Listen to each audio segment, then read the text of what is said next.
when is Will Smith going to be like the premier celebrity at the Miami Grand Prix? I mean, does he need to slap someone else? Hey, he's on like a comeback. Bad Boys 4 is coming out. Oh, yeah. He's that would do it for anybody. I know. He's a promotional tour right now. Okay. At least at some point in the future. The trailer's in theaters. Oh. Bad Boys 4. I mean, that seems like it would do it. Okay. Could you guess, if I was to ask you, what does every, I would say secret agent, law enforcement, movie franchise do once they're like a couple movies in and they don't know what to do? What is the then plot of that movie? Steal a vault. Okay, it's kind of along those lines. Yeah, like they become criminals. Yeah, is that what you were gonna say? Yeah, that's the plot of Bad Boys 4, where the guy, their chief, who swears all the time. Yeah, he gets framed for drugs, and they have to go rogue to prove his innocence. So they become criminals to prove they're not criminals. It's every Mission Impossible. It's every Mission Impossible since 2. Yep. Will Smith, Miami. Party with the city when he It's high-speed business at a record pace. Yo, I am in the place where I come let go. Miami, the base in the sunset low. Every day's like a Mardi Gras. Everybody party all day, no work, I'll play your pay. So we sip a little something later, rest to chill. How do you Charlie transmit in the words? bar, running up a high bill, nothing less than nil. Only dressed to kill. Every time the ladies pass, they be like, "Hi, Will, y'all feel me?" Oh, we're gonna have a copyright infringement because I gotta keep that in. It's amazing. I can keep going. That's one of my karaoke songs. Really? Go to karaoke song. I've had no Miami idea. by Will Smith and Getting Jiggy by Will Smith. The best karaoke songs ever. Yeah. That's amazing. Yeah. I feel like I could maybe do just the two of us. That's like the one that I could do. You have that memorized? When the doctor first placed me in my arms, I knew it'd be death to me before I let you be harmed. Was it about Jaden? Was that about Jaden? I think so. Or his older, more illegitimate son? Maybe that one. The one he loves more is Jaden. Yeah. He does movies with him. That's when you know. Yeah. That's when you know. Dude, welcome to the podcast. Thank you. This is the Fast Ones. And we talk all things motorsport. My name is Max. I'm here with my buddy Mike. How's it going, everyone? I am somewhat new to Formula One, but Mike has been entrenched in the motorsport for 35 years. He came out of the womb driving, wanting to drive. So we talk about motorsport. Yeah. Mike, you said you had something to kick off the show with, am I right? Oh, that's right. Yeah. I'm so not even in the mood. Yeah. I'm not in the mood. I'm so not ready for it because you do all the intro games. I do the intro games. You said you had a fun one today. Yes, and I actually asked you to be prepared for this. Yeah, I'm somewhat prepared. And I already forgot my list, but it's okay. So this week, I drive a 1992 Mercedes-Benz, a 300E.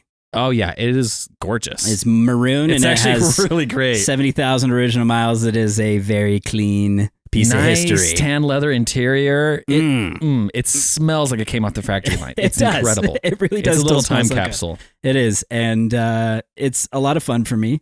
But as it's an old car, it occasionally has funny quirks, which is just normal for a car that's 30 years old. Yeah. 33 years old.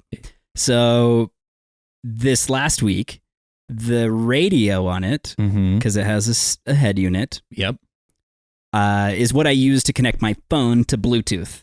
Right. And then I can kind of Spotify through my Bluetooth and be able to listen to my phone in the car, which is nice. Albeit it's not the greatest sound in the world, but it works. Yeah. And I don't have to change the original head unit, which is part of the charm of the car. Yeah, right? that look is great. So this week, the radio decided that it doesn't want to work. Oh, no. And it's intermittent, which is kind of weird. Yeah, that's annoying. Sometimes turn the car on and it works. Yeah, it's annoying. Sometimes it doesn't. And I was in a situation where I actually have cassettes. Oh, yeah. Heck yeah. And I've gotten a little tired of those. And then I remembered that, the car has a 6-disc CD changer in the trunk. It does? It does. That's early. And I will tell you that it skips. It's before that tech really before got good. anti-skip technology? Yeah. So I hit bumps and it skips and it makes me laugh because I'm like, I forget that's a thing. Yeah. But I got stuck in a situation where I was like, I'm going to go dig up my old CD cases. Oh, cool. Yeah. And choose 6 CDs to throw in there. Dude, nice. And listen to them on my commute. Heck yeah. And so what got me thinking about it is that's a very interesting and specific scenario to be stuck to your pre-MP3 download catalog. Yeah, pre-streaming. Pre-MP3s, yeah. And being constrained to just 6 albums. Yep. And so with this experience gave me the question, if you're stuck and constrained to your CD library and you get 6 of them for the car, what are the 6? I had to do this in high school because I had a Volkswagen Bug. It was all black. Oh, yeah. And that's dope. What year was it? 98. Oh, okay. I think. Oh, you had like when they new first Bug came back with the new Bugs. Okay, and not gotcha. a cool classic Bug, but like. This is even better that you had the goofy one. That actually makes it so much more endearing. After a while, people were like, ooh, you're actually the only guy that could probably drive a Bug. And I'm like, okay, like, I don't know what that means. It was a manual. But it I'll was take cool. it. Oh, that's and cool. it had a CD changer in the boot. And yes, I think like 5 to 6 CDs. So because it didn't actually have an engine in the back. No. So there was a trunk. There was no engine in it. It's just a tiny, tiny little car. It was Flintstone power. You just use your feet. So do I have to pick albums from that era that I actually have in a CD case? That was the goal of the game. Oh, okay. So not new ones. To be constrained to what I had. To like planning. I still have a big thick case of CDs. I remember because for our listeners who don't know this, Max is a DJ. I am a DJ. This has been a long time thing for you. And so you've always had a lot more than I have to work with in this case. Yeah. I got an iPod pretty changes. Like for a while and listened to it in my car. So okay, so if this is high school, Max. Yes. So it's my CD collection. Yes. Okay, so I am doing Pink Floyd The Wall. Okay. It's a great choice. It's great. Yeah. I think I have to have some sort of classic rock thing. Yes. I probably have Anti-Flag Underground Network. Wow. Okay. Just for when I'm going snowboarding and I need to get pumped. Yeah, this is a maybe that or NWK I Get Wet. Okay. It's a great album. Okay, yeah. Every song mentions partying. Yeah, so you're like, you're like, my name is Rod. Still gets me like so stoked to go snowboarding. Yeah, my name is Rod. I like to party. Maybe Postal Service, Give Up. Okay. Oh, because you need something a bit chill, kind of like more groovy. Yeah, that's fun. for the drive home. Sub pop. Yeah, drive snowboarding. Probably Naked as We Came by Iron and Wine. Okay, this is just my top 6 albums from high school. Wow. Okay, and then it would have to either be the last one is going to be a Daft Punk, either Discovery, or Alive 2007. But I don't know if I ever had that on CD. Oh, okay. Oh.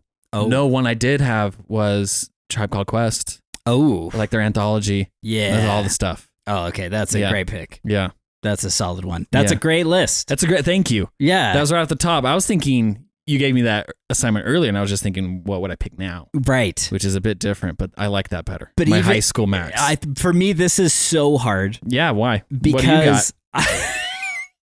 You'll laugh. Yeah. I don't remember all of them. I just started throwing CDs in. And in fact, the first one that I put in, I can't remember because it tried and then gave up and then put CD to it. So I don't even remember what I put in slot one.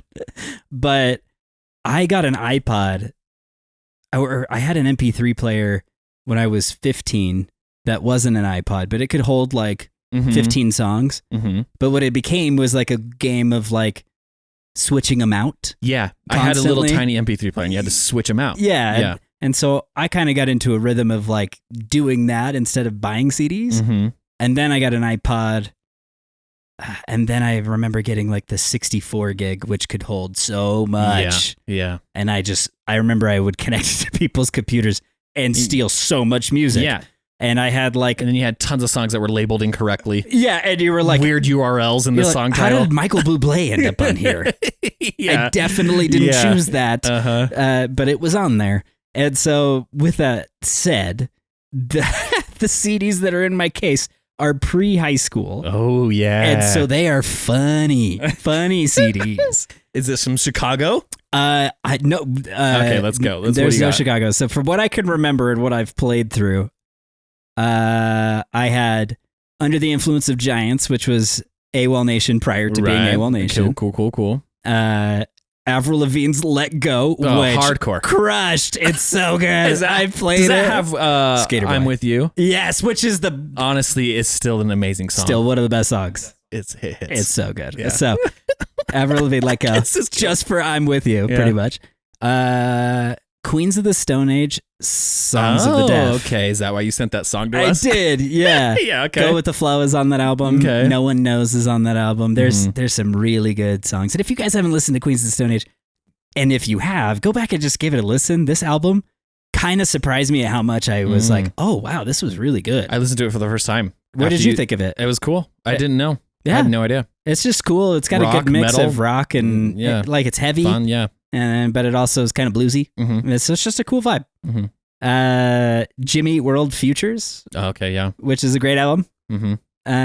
What's funny is that there's so little classic in this, because at junior high I wasn't really like going and buying a Pink Floyd album. Yeah. You know, I was like, my mom lets me borrow that if I want it. You know? Yeah. I had the Twister soundtrack. Oh, nice. Because it's timely. So good. The sequel's coming out. Yeah. And there was a lot of really bad tornadoes this past week. R.I.P. But that had Van Halen's Humans Being on it, which is, you know, we've talked about this. Eric Clapton has a song on there. Oh, it's a good compilation. Yeah, there's a really good it's a tricky compilation. That. I like that. It's a hack. And then I haven't gotten all the way through it, but there's 2 more CDs, and one was in 1 and one was in 6. And I haven't gotten to 6 yet. Oh, cool. So it's a surprise. No, it'll be a surprise. I've just been letting it play through. I was trying to guess, like, what could it be? And I was like, after that list, I do not know. Right. From Avril Lavigne to the Twister soundtrack. It's a mixed bag. Obscure. There was like a mixed bag of albums. I could have picked Hot Hot Heat. Okay. Elevators, which if you remember is the Back to the Middle of Nowhere. If you remember I just that know song. Bandages by Hot Hot Heat. Yeah, that was the album before this one. Okay, yeah. But yeah, that was one of their bigger songs. But yeah, like there's a lot of punk CDs. Oh, I was huge into punk. I have like the Used but what's funny, is that's not as much of a trip down memory lane for me. Yeah. Because I still refer to those albums on Spotify pretty regularly. Yeah. But the rest of these that I popped in were kind of like, I don't really listen to these anymore. And I started listening to them and it was like, man, I know every word. It's so many of these songs on these CDs. Yeah, because you had to listen to the whole album. You couldn't skip around. No. And if you're playing Tony Hawk Pro Skater on your PlayStation and your CD player's across the room. Yeah. And it's just playing music. You're just listening. Yeah. You're not going to go over there and change this. I don't like this one. Maybe if you were rich enough, you had a remote to change, to skip songs. Yeah. But not me. Yeah. And plus I wasn't going to put it down. Right. I was getting the secret tape. Yeah, exactly. I don't know why you weren't listening to the soundtrack of Tony Hawk. Well, depending on the game. Depending on the game. Yeah, the game. If it was the first game, then I wouldn't have changed. Yeah, that's funny, man. So yeah. Anyways, cool. Thanks for playing this game. No, it's good. I sound like I have the worst taste in music because we barely talk about it on this show. No, you might have the worst taste. But I'm sure our listeners. I like that your cassette deck is like kind of going out in your car. I have an '86 Porsche. I sourced Blaupunk cassette head unit, an OEM Europe. Replacement. To go in it because I'm like, I have to make it 80s. Right. And you've driven around in it. Yeah. And I have like a bunch of cassettes that I love playing in it. Yeah. But it plays them a little fast. Yeah. So the pitch is up like 3 notes from every song you've heard. Yeah. So just imagine Van Halen pitched up like 5 notes, and that's what's going on in my car. It's borderline Alvin and the Chipmunks Van Halen. Yeah, it's great. That's awesome. That's how you do it, man. Yeah, mine's like a little slow, so I listen to Linda Ronstadt, and it's in a key that I can sing.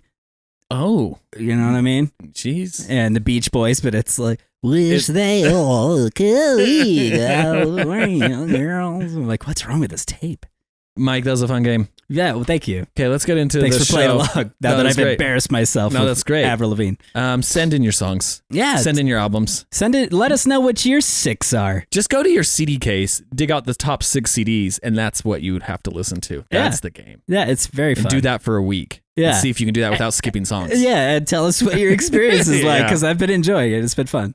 Okay, Mike, diving into this show more. Yes. We talked about car and music. Now let's talk about actual motorsport. Mike, a few weeks ago, we got in hot water on TikTok from a bunch of NASCAR fans for having the gall to suggest that NASCAR was in some way like the movie Talladega Nights. Oh.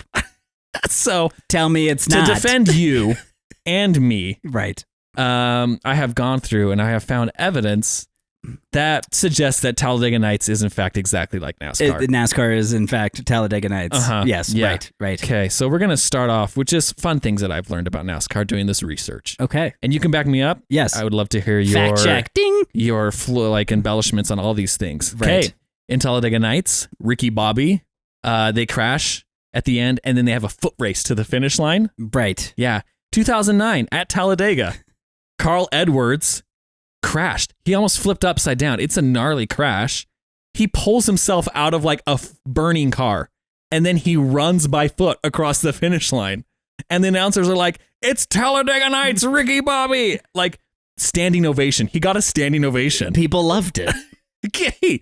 If that's not Talladega Nights. It's real. It's real. Carl did it. Uh-huh. And Carl has retired since. Yeah. And he disappeared for like a number of years.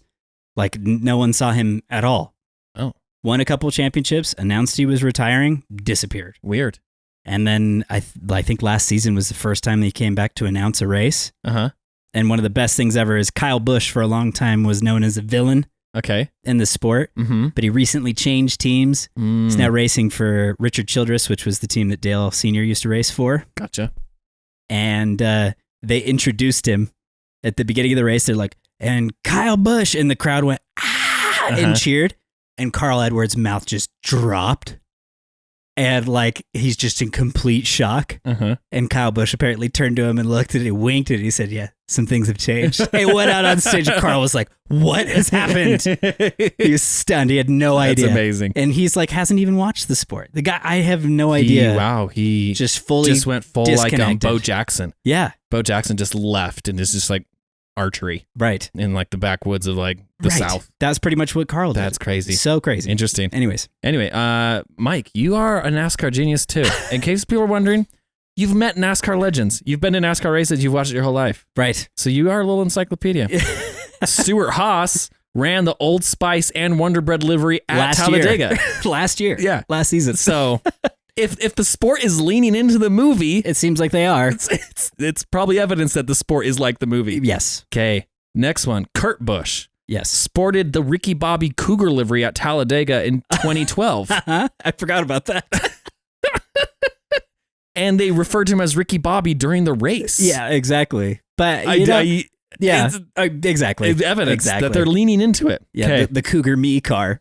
I found an interview with a guy. Let's see if you know this guy, Shane Van. Gisbergen. SVG. Yeah, yes. He's a New Zealand Kiwi guy.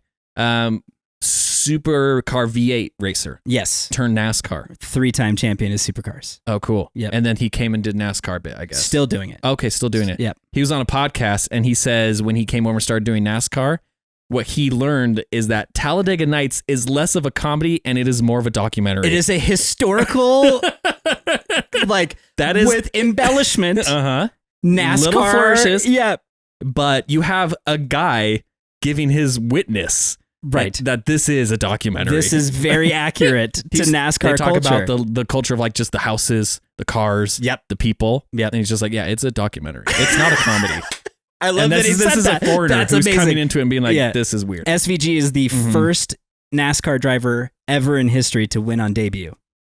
Oh. He was asked to race a standalone race in Chicago. Okay. The NASCAR street race from last season. Okay.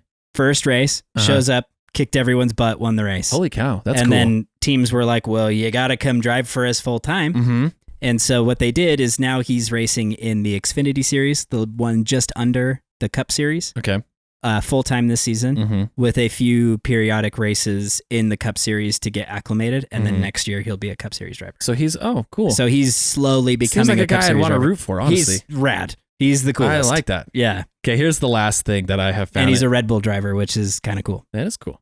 And this is the last thing that I found. And this was sent in by our listener, Devin Doxey, which made me think about this whole segment. He says, okay, so he sent this in. So, NASCAR driver Tim Flock. Okay. From the 1950s. Okay. So I think he won 2 championships from what I researched. But the only co-driver to ever happen in NASCAR was a monkey by the name of Jocko Flocko, who raced with Tim Flock in the 1953 season. Okay. The monkey raced for 8 races. He led 158 laps. They had 1 win. So you think the Talladega Nights with the cougar in the front seat is weird? Is some kind of lunacy? No. There is a monkey that is on record as having won a race in NASCAR. The amount of things in Talladega Nights that are depictions of and embellished depictions of events, of real life events, is such a huge number. Yeah. I think that that's one of the things that's so interesting about the movie is that it would have been very easy to make a NASCAR comedy. Yeah. With absolutely zero research and just going at it. Yeah. And Judd Apatow and Will Ferrell, like this crew is kind of known for just throwing things at the wall and see what sticks. Like, we're just going to improv this movie to death. Yeah, there's a lot of improv. And sometimes it doesn't hit. Sometimes it doesn't land. Yeah. But they really did their homework. And Talladega Nights refers to a lot of things that have happened. Yeah. And so for people to get upset and be like, embrace it. Embrace it. It is very because the accurate. Sport embraces it. Yeah, exactly. And why not? Why not differentiate yourself as like this fun thing? Christmas embraced Will Ferrell's Elf. I mean, why can't NASCAR embrace Talladega Nights? Yeah, one of the guys at TikTok was mad. He said he was going off about Will Ferrell and how stupid he is as an actor and how all his smart friends don't think Will Ferrell's a good actor. And I said, that's probably why he didn't win the Oscar for Talladega Nights. And he said, I don't know if he won the Oscar. I'll have to research that. I was like, if you don't know that Will Ferrell didn't win an Oscar for Talladega Nights, you probably shouldn't be commenting about Talladega Nights not being like NASCAR. Yeah, exactly. Yeah, it definitely didn't happen. It wasn't an Oscar-nominated film. Not in any way, shape, or form. I don't think you'd call that cinema. I don't even think they got nominated for the very well-articulated scene of fake fire on Ricky Bobby. Yeah. Anyway. Yeah. So there you go. Well, I can't imagine fueling as part of the race now because I've only watched it in the past, 5 years or so. Yeah. And I can't imagine having to also refuel a car. Well, it seems so dangerous. It really is, though. NASCAR still does it as well. IndyCar still does it. Yeah. But in NASCAR, it regularly causes fires. Oh. It regularly causes fires. But the pit crews are equipped. Well, it makes sense. Like you said, you're dumping explosive liquid over a hot car. The most as fast as you can. The most flammable, highest octane rating. They take those like gerbil liquid containers that you put in the gerbil cage and like shove it in the car. That is the best description of the fuel can that I've ever heard.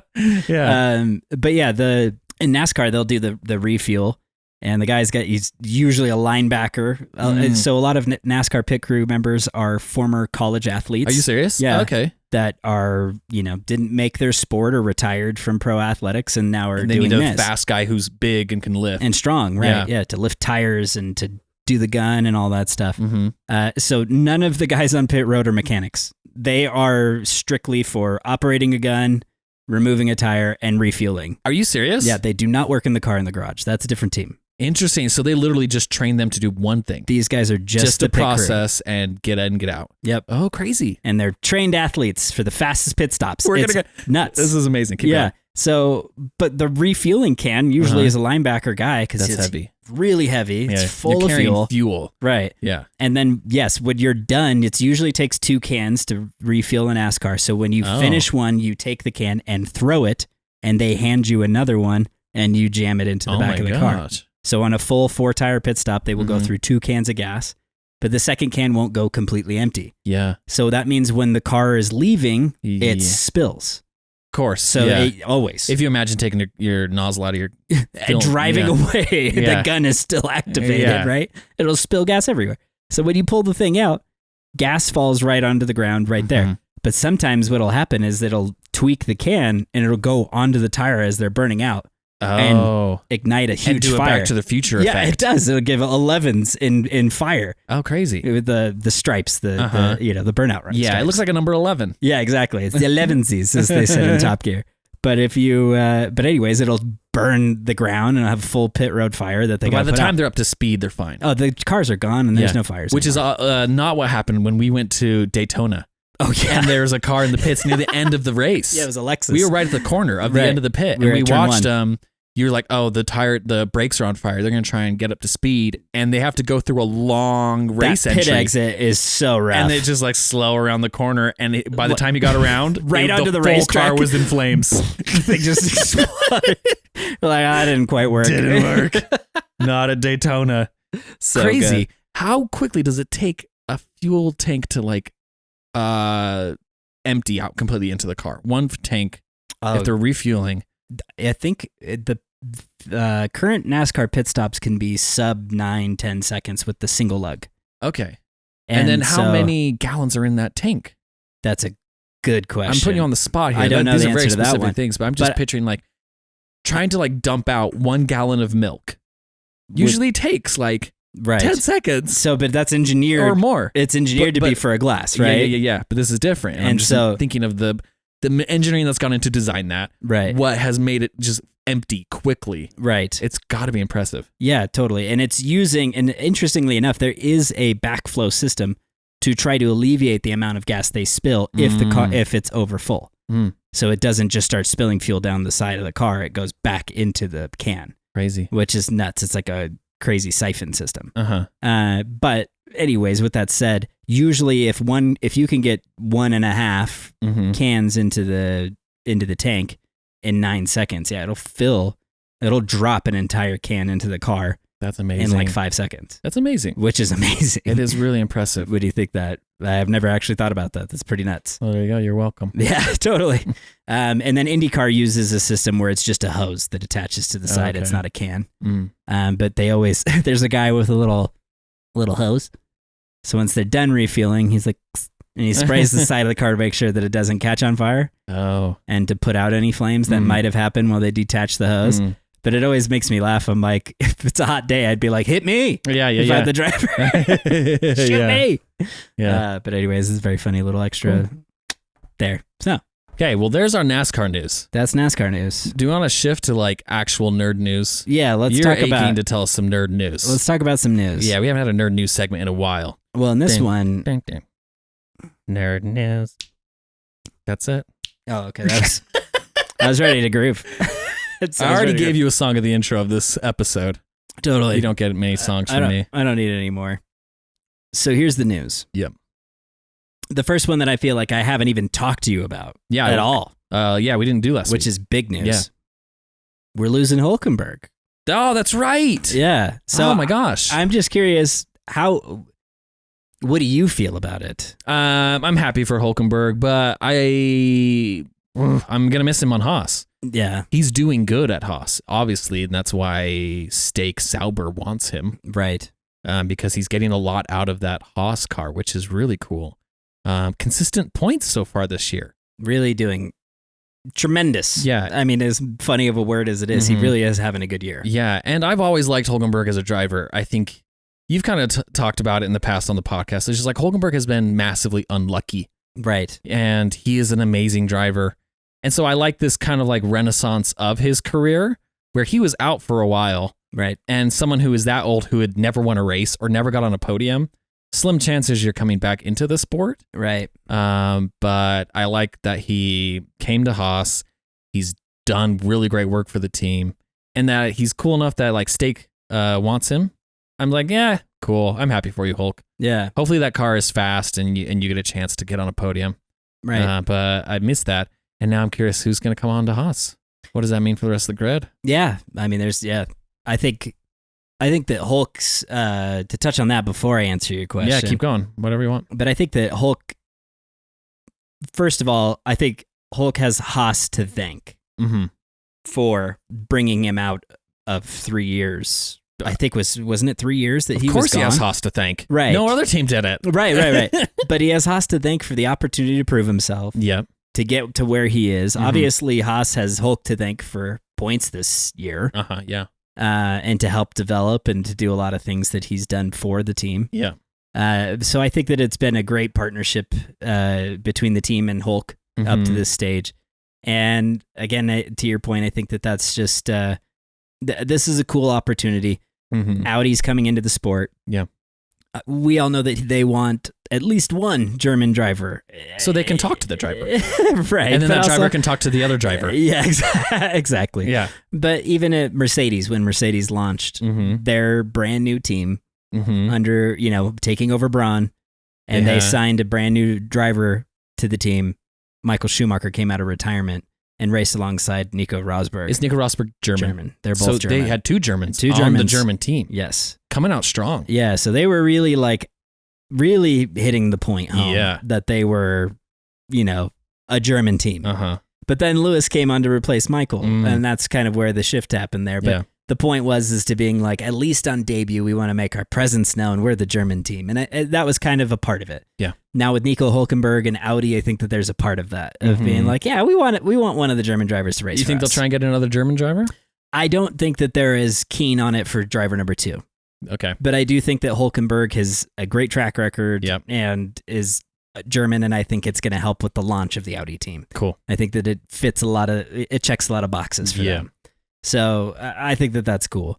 As for the rest of this field and some of the things that this has put into motion, is that I feel like this has thrown another big wrench into what's going on. Okay, yeah, let's talk about driver market contracts and silly season coming up. Because Carlos Sainz, we talked about maybe going to Audi. Right. You kind of have stopped that, I'm thinking. I've got a clearer picture of where we are. Okay. But I think it's pretty accurate to what I said before. Cool. Carlos is weighing his options between Red Bull and Mercedes. Depending on what Max does, Carlos does the opposite or makes a decision based on that. Okay. And what hangs in the balance is this third option of Audi. Yeah. And Audi kind of knows that they're option 3. And I think that that's what's apparent in this mix, is that there's 2 front runners for Carlos Sainz and one option that's a long-term plan to get to race wins again. Yeah. But he could be winning races potentially with one of the other 2, right? Because they've won more recently. Right. And Lance Stroll isn't really leaving Aston, so it looks like he's not really... still isn't leaving? I know. What a butthead. He just loves dinner.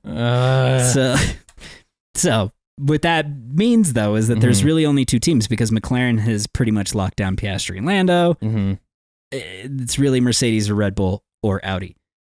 So, but the crazy part of this is okay, to even roll it back to Haas for a second. Kevin Magnussen, I think, was in a dangerous position with Hulk's performances. Kevin's been delivering. He's been having great races. He's always been a solid driver. Yeah. But Hulk has jived with the car. Yeah. And he's had great qualifying performances. There's he's just performed a little bit better than Kevin Magnussen has. In the last little while, right? Especially at the beginning of this season. And so that would be a dangerous position, given that any driver who's second to the other driver is in a dangerous spot. Right. But now that Hulk is leaving, we know that Haas Ferrari have a very big desire to bring Ollie Behrman into the sport next season. Okay. So now they vacated a seat for Ollie. And we know that Haas is a kind of Ferrari feeder team. What are you thinking? Yeah, but also Ayao Komatsu is probably holding on to a little bit of Gunter's thinking that like 2 rookies would be a bad move. You think they would be willing to try one experienced and one rookie? And who would be the best experienced guy to put next to Ollie? It's probably Kevin. Yeah. Because Kevin was doing great with Mick. Yeah. And so this gives Kevin another opportunity to help be the leader and help Ollie get up to speed. Yeah. Which could be a killer chance for him to get another season in F1, which is just awesome, because I really like Kevin. Yeah, he's cool. So I think that this bodes well for him. Where the other side of this that's kind of tricky is that Valtteri Bottas is going to be out of a job. Okay, yeah.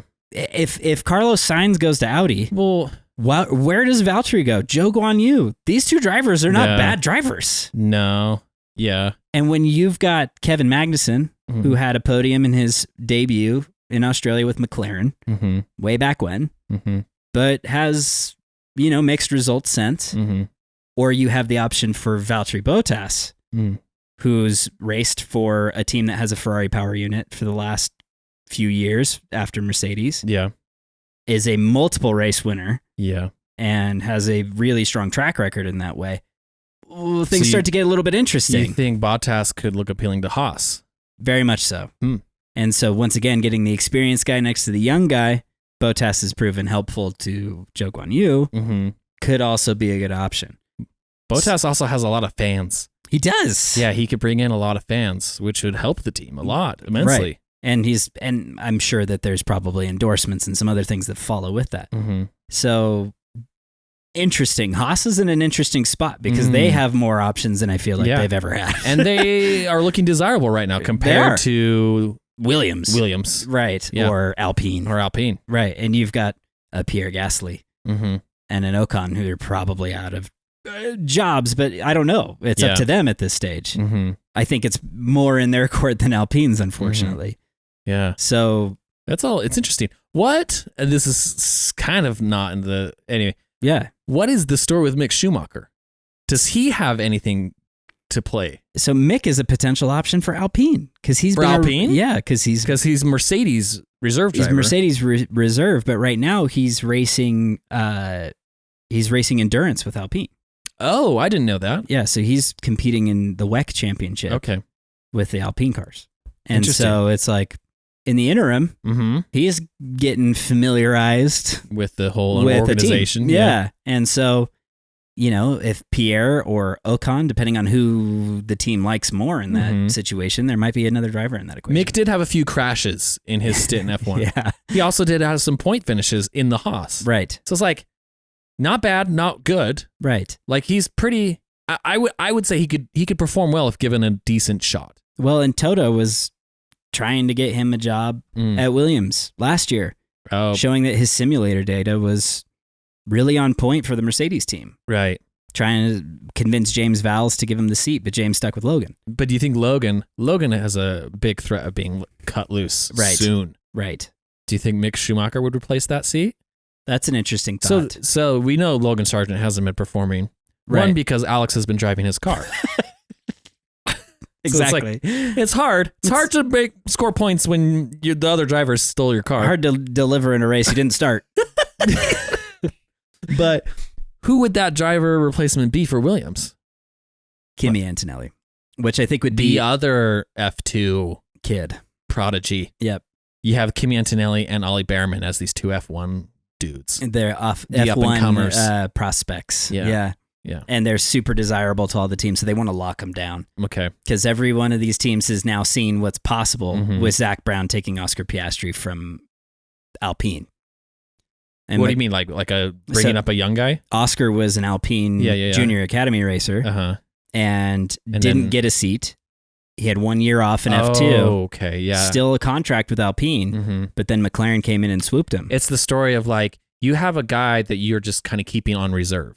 Right. But he is anxious to get into Formula One, and those options don't come around very much. Yeah. So if your team, if you're not bringing him on, someone else is going to, because it's a good option. Right. And so you need to act quick. I get that. Yeah. And that's where the danger lies with Kimi Antonelli. With trying to like hold on to these guys in the reserves for too long. It's you say you're going to do another season in F2, and Ollie Behrman's talking to every F1 team at that point. He just had a good showing at Ferrari. Yeah. It's like, you got to move, dude. It's not going to bode well for Ferrari if they're having to compete with the other teams for his attention, rather than just rewarding him sooner, which the Williams and Haas spot are kind of at Mercedes and Ferrari's disposal to put at least one driver in. Yeah, a team that's like not fighting at the top is like a good team to like, hey, let's go in here. There's not a lot of risk there. Yeah. Let's see if you can get your feet wet, and how do you do in a race. And how well do you keep the nose clean in the mid-pack? Yeah,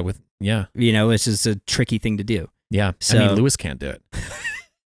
He struggles. He does. He runs into a lot of side pods. Yeah. So, but it's definitely interesting to see how this is going to shake out. Yeah. We knew that the driver market was going to be nuts. Yeah, it's going to be fun. But I think a part of me wasn't really expecting some of these moves, like Hulk going to Audi. Yeah, that kind of shocked early. us. Yeah. This is kind of like the first domino to start falling. Right. Yeah, and what's going to happen next? So that's kind of, that's all part of this. Yeah. Now, as we talked. Yep. We talked. As we've talked about it, and again, kind of pointed in the direction that this was coming. But Max Verstappen and Helmut Marko. The dynamic duo, as we call them. The dynamic doozies. The coolest guys in the world. If you were thinking about... It's like Las Vegas Bachelor Weekend. You want Helmut Marko in your limo helping you have a good time. He's like, if you're going to have fun here, you have to keep your mind right. So you have Max and Helmut. So Max and Helmut are having a meeting with Toto Wolff after the Miami Grand Prix. That's crazy. This is the set timeline. The reporters and everybody are anticipating this. This is crazy. This is where it's going to make headlines or not. Does Max go to Mercedes? Mercedes, one of the funniest things is that Toto made a quote last year or 2 seasons ago where he's like, you'd have to dynamite Max out of his family to get him off the team. Yeah. And he's like, and it wasn't worth it. Yeah. And so some quote that he said, Toto Wolff is prepared to offer Max Verstappen $150 million to switch to Mercedes. Oh my gosh. Wow. Toto loves Max that much more than Lewis. In a way, he's kind of saying that. And he always has. That he's willing to bring Helmut along with him, which is not a cheap salary. Jeez. All that Helmut needed left to become Darth Marco is a black race outfit. Suit. Yeah, totally. And he's getting it. And he's just it's going to be a hooded one. And he's going to be at every Grand Prix just like, you take him down. You take him, sweep the leg. Strike him down and join your place at my Feel your anger flow through you. Let the hate flow through you. Strike me down. Become who you're meant to be. Gosh, this is so real. They are making the dark side happen. They really are. Yeah. Okay. So there's a giant meeting in Miami. So it's going to take place to between bring together the dark side. But I feel like we're getting close to finding an answer of whether or not Max is going to leave Red Bull. This is like, Luke Skywalker going into the throne room. And here's the thing. This is why when we were talking before the episode, we're like, what do we talk about? Yeah. And the reason that I didn't think that would be an issue is because we haven't even gotten to Adrian Newey. Yes. And that's the next chip to fall in this equation. Uh-huh. And the news broke in the break between these 2 episodes. Yeah. That Adrian is confirmed to want to leave. He's a free agent now. He's like, I want out of Red Bull. Yeah. It is a toxic work environment. Christian and Max, they used to have a good thing and now they're breaking up and it's awkward. It's crazy to me. And Darth Marco is racist. Right. But that doesn't stop Max. So here's the thing, because we talked about this a few episodes back. We talked about how was Christian the key to Adrian Newey, and that seems to now be not the case. We said Newey would just go wherever Christian went. That's what we thought. They were best buds. Right. We thought that was going to be the case. But now we're seeing that the alliance, my best friend. we know that the alliance isn't as strong there. No, yeah. And so now Red Bull is in danger of losing, or now they're going to lose Adrian. Would they lose him mid-season? Like, is Adrian gone now? No, so I think that that's part of what will be seen at this point. Would that even matter this year? Not really, but here's part of the thing that's interesting for Adrian and why I think it's possible. Because a lot of people were like, oh, he's going to have to do a gardening leave and he's going to have to take a full season off in his contract. Oh, and that would suck. thing. I hate those gardening leaves where you have to take a year so you forget all the secrets. Yeah, exactly. Like that matters with Adrian Newey anyways. Yeah, he made the like, secrets. I am the secret. Yeah. But one of the things that's interesting about Adrian and his role at Red Bull is that they've kind of pushed him aside and they're like, you're the guy who's just doing all the Red Bull like technical office stuff, you're kind of over here in this division. And they've started to give more credit to his team and for the design of the car and sort of pushing Adrian, you're over here. This is sort of your thing now. Okay. And that's what's becoming apparent is that like as the RB19 and 20 have been incredibly successful, they're sort of being like, yeah, Adrian, we're just letting your team do this. We're going to try to give them the credit. You've had a lot of wins, man. Like, do you need the credit? Oh, they're trying to downplay his role and his success. Right, which I think is really what has been the final straw here, is that now we're seeing Adrian be like, screw that. Yeah. Like, I've still been drawing. I'm still heavily involved in the influence of the direction. It's classic, like, workplace. If you start to make your employee feel like he's not valued. Right. He doesn't want to be your employee anymore. Going to leave. Yeah. And they do have a Red Bull Technology Center, which is a sort of separate thing that kind of works with the F1 team. Yeah. And in that role, Red Bull is, bidded some projects for like, for like racing boats and stuff like that to just help because Adrian Newey is a wizard. Yeah. And like the Aston Martin Valkyrie, which is a supercar that Adrian worked on. Oh, okay, yeah. Yeah, designed with Aston Martin. And the Red Bull supercar that they're making. And all these things are kind of that department of Adrian. Sucking all the knowledge out of his head. Right. Yeah. And so, but they're going, well, but he's not really involved in the F1 team. That's a different team. That's these guys. Blah, blah, blah, blah, blah. Yeah. And it's like, well, if you're Adrian and you are looking for what are things you missed in your career. Are you missing? Are you missing an opportunity to design a Ferrari? To make Ferrari champions again. Or are you missing the opportunity to maybe take a very British team to a championship in Aston Martin? Oh, you think that'd be attractive? So here's where this is getting interesting to me. I mean, I would love for him to break the Ferrari curse. I would love for it too. Okay, but what's interesting? But here's the part of this that I think might actually happen. Yeah. So reading Adrian's book, one of the things that happened to him in his past was he moved to the U.S. to work in IndyCar. And he wants to design a NASCAR. No, not quite.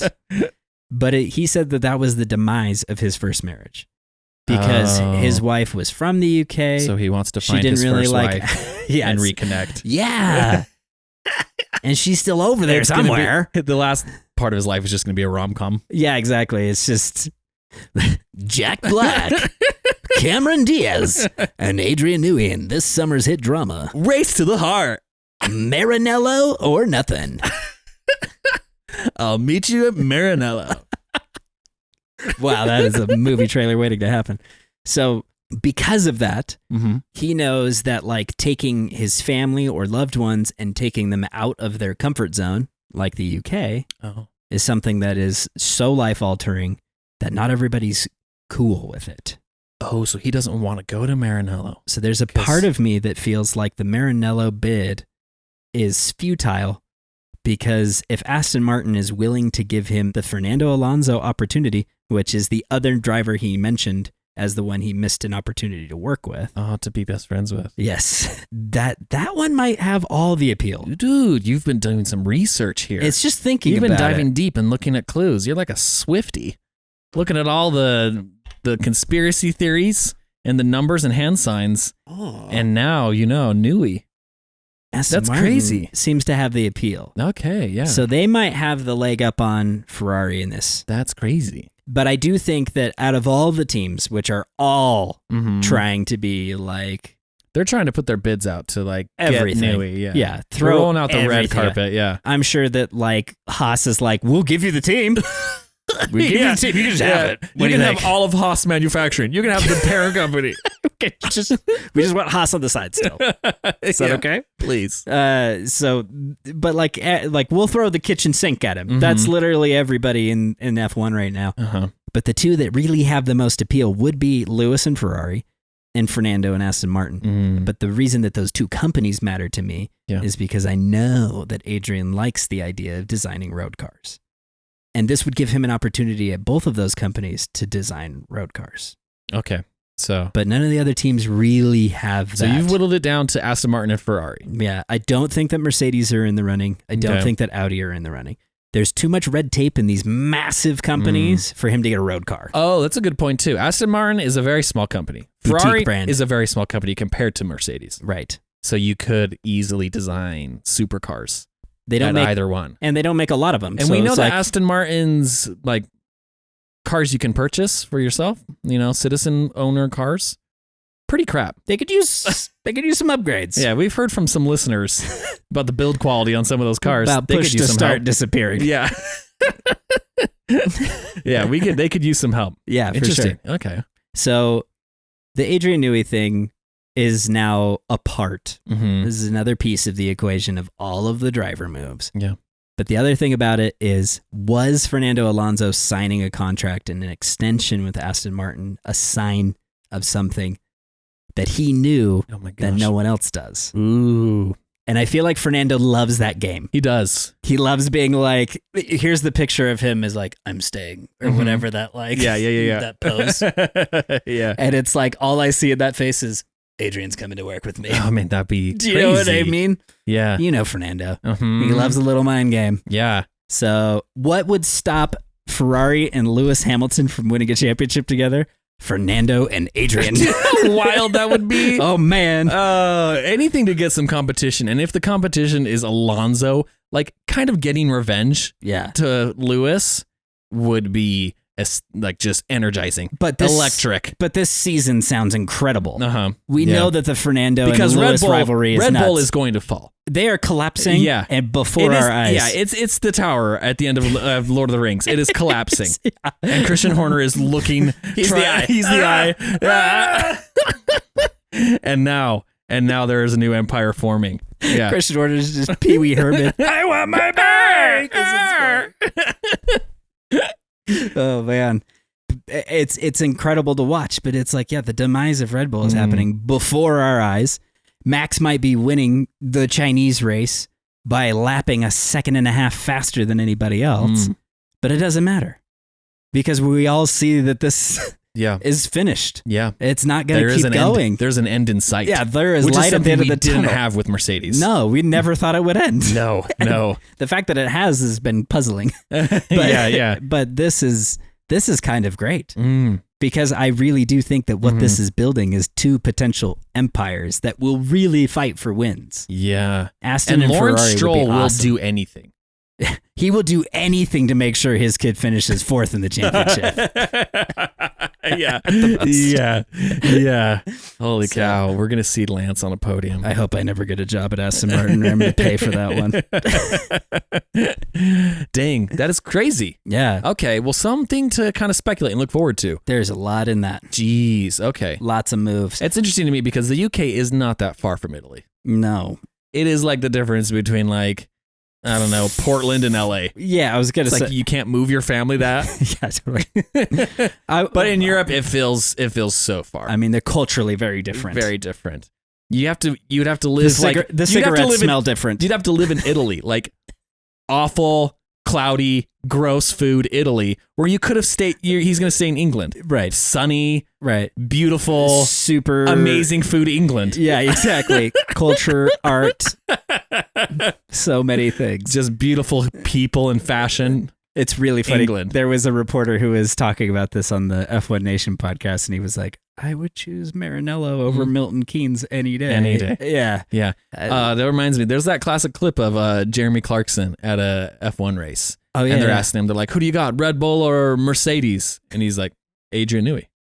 Like he knows. Right. He knows wherever he goes, that is where you put your money. That's the team. And so. Definitely. Yeah. As another side note, we'll move on to the next piece of news because we haven't even gotten through all of it. All the teams got together. Oh, next news item. And they tried to make a decision on whether or not there should be points awarded all the way down to 12. Oh. So now the top 12 positions would get points. Stuff those losers. Haas is working hard to be in the top 10. Don't take that victory away from them. That's kind of Martin Brundle's point. Yeah. He was like, no. Yeah. Is this charge being led by Alpine? It's is it mainly Stefano Domenicali? I think it's more like Williams and Alpine and but James Vowles. Yeah, just being like, we're working so hard. I have an idea. We have no points. You guys, I have an idea. I'm trying to pitch this to Red Bull. What if you gave us some points? What if? I mean, you guys had a lot. You could spare some, right? Just check them down. But here's the thing. I will say this. Yeah. In NASCAR, there's points for everything. There are points for everything.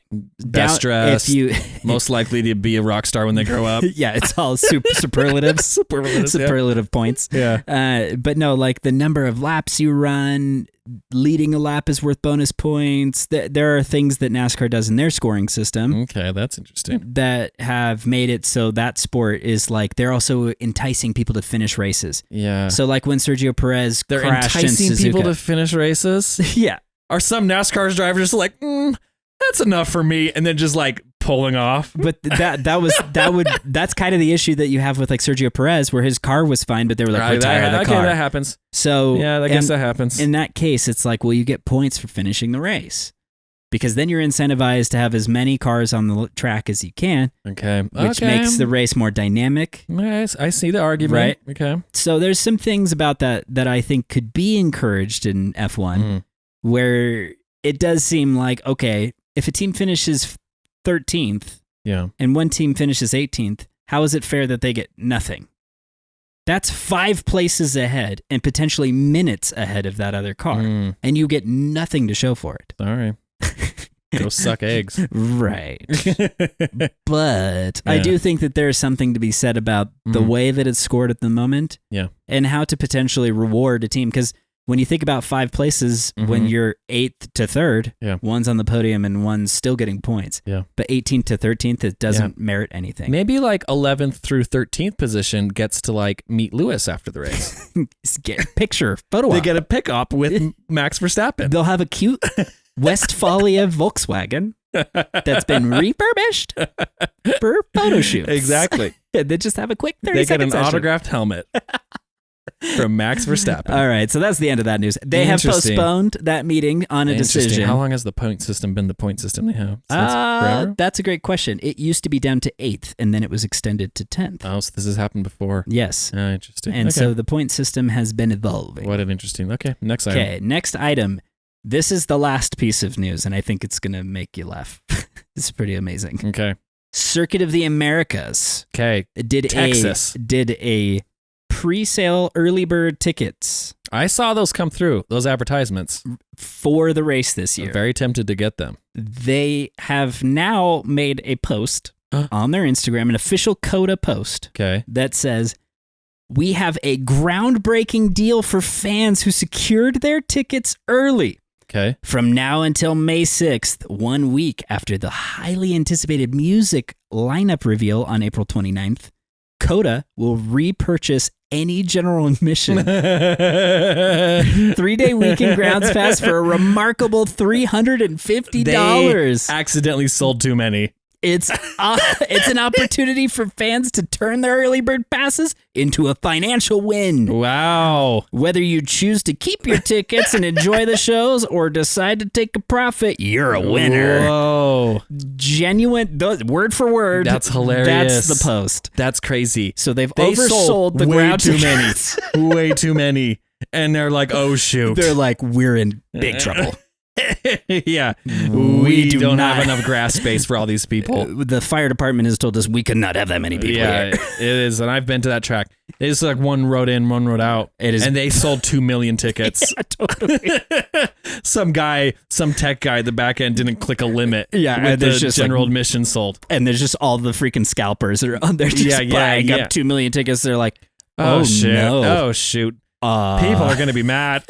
There's going to be some really angry people. That's hilarious. Shoot, I'm mad. I didn't buy my tickets and turn it into a financial investment. A financial win. A financial win. I can be like Max. Yeah. Look at you. You and Max can be a winner by not going to our race. Please stay home. Please don't come. It's just Chris Traeger in the mill from Parks and Rec, just in the mirror, just like, stop pooping. Don't come. We can't fit you. I'll say, when I went down to the Circuit of the Americas race, they bumped my flight like 3 or 4 times getting there. Jeez. And I had booked it months in advance. Jeez. I didn't make it for most of the weekend because my flight got delayed. So I made it for the race, but I didn't make it for qualifying or any of the practice sessions. Jeez. Which sucked. Yeah. And then leaving, I was in the airport for so long. Just because it was horrendous. It's not really built for the influx of individuals that brings. Austin probably came down hard on them when they're like, what did you do? How many tickets did you sell? They're like, 3 million? They're like, we don't have that much space. I know it's Texas, but we don't have that much space. Southwest isn't flying here that week. Do you know how many people are just going to be trying to find Daniel Ricciardo? It's going to be a nightmare. It's going to be a small disaster. Yeah, that was a fun race, though. We did see Toto Wolff. Oh, yeah. Yeah, I waved at him and made him laugh.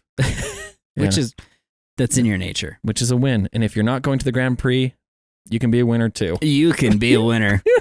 Cash in. That's hilarious. So that's all I've got for this week. Thanks. Last thing I can say about this week, I watched a movie that was not a car movie. Speaking of car movies, Mike gave me this sweet shirt from my favorite car movie, Driven, starring Sylvester Stallone.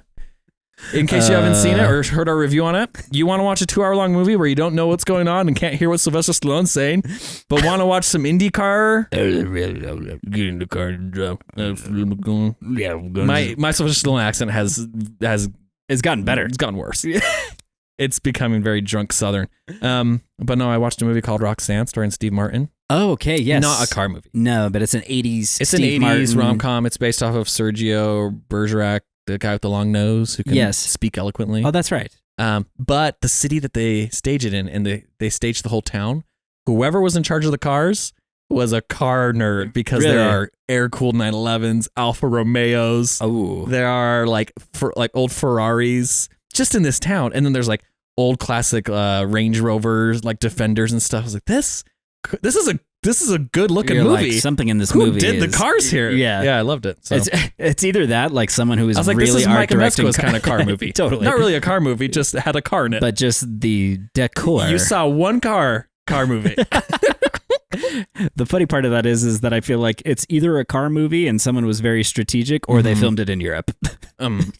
You know what I mean? Yeah. Where exactly, where every car is gorgeous. Yeah, where you're just like in the US, you're in like, Italy, you're like, oh, there's just Testarossas everywhere. Yeah, exactly. It's in Monaco. Yeah. As opposed to being in like Chicago, which is you're just like, oh, it's John just, Hughes movies, and you're like, cool, there's another wagons. Chevrolet Caprice wagon. Yeah. Oh gosh. Anyway, cool. Amazing. Well, thanks for listening to the episode this week. Follow us on Instagram, follow us on Spotify, like us, share us, and then send us your questions. We'll have more questions next week. They keep rolling in. We like answering them. Also, give yourself a shout out. I think we asked last week if you want to tell us how great of a listener you are. Please send that in. We We'll welcome play it on those. We welcome those. Okay. See you next week.